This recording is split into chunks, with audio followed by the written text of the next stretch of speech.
Home Show. Kelsey from Clemville has a question about water wells. Well, it's on his 20 acres of land here, Tom, but here's the wrinkle. Kelsey writes, their water well is on one end of the property, and I'm thinking about putting a house at the other end. And Kelsey says, I'd prefer not to drill a second well. How far can I run a water line off a well? It's not how far. It's going to be sized with the pump motor. So get with your water well people. I'm not going to design the water well for I don't even know how many feet. And I'm sure that, you know what, I bet you there's a chart. There's going to be a pressure and a volume. Anytime you plumb a house, you have what we do, plumbing unit fixtures. And so pipes will get smaller and smaller and keep the volume up and not lose the pressure. So I'm sure there's a chart or a little formula they're going to use. And it has how many PSI you're running, how many feet per minute of water you're running. So whoever puts in the well, it'll work. They might have to put a bigger pipe in at the beginning. I don't mean a big pipe, but, like an 1.25 inches, 1.5 inches, maybe up to 2 inch. But it can be done with PVC, so it won't be super expensive. It's digging the trench that's the pain.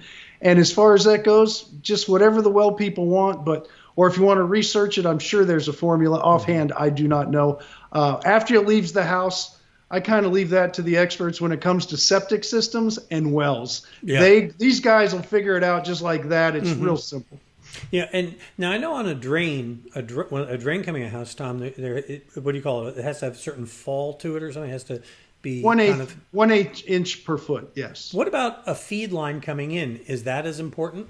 Nope. That's why think about it. You feed water from the ground to the top of the Empire State Building. Doesn't matter about feeding water. Now the drain goes down real fast on the Empire State Building. Kelsey's not going that far. Yeah, I know. Hey, we don't know. Some of this acreage in Texas can be pretty big. That's true. He may want to have the tallest structure in Clemville, so that's possible. It just might be cheaper to dig another well, is what the point is. Oh, yeah. As opposed to running all that pipe across his property. I don't know how big it is. Yeah, well, I guess you can ask the well guy, find out. All right. Yeah. If you have a question, we can help you out. Go to visit HomeShowRadio.com, and we'd be happy to help you well enough. And fill out the form, send it in, and we'll do a video like this. We post one every day, just so you know, at HomeShowRadio.com, our YouTube channel, and Facebook. Are you following us on Facebook? We'd sure appreciate if you would.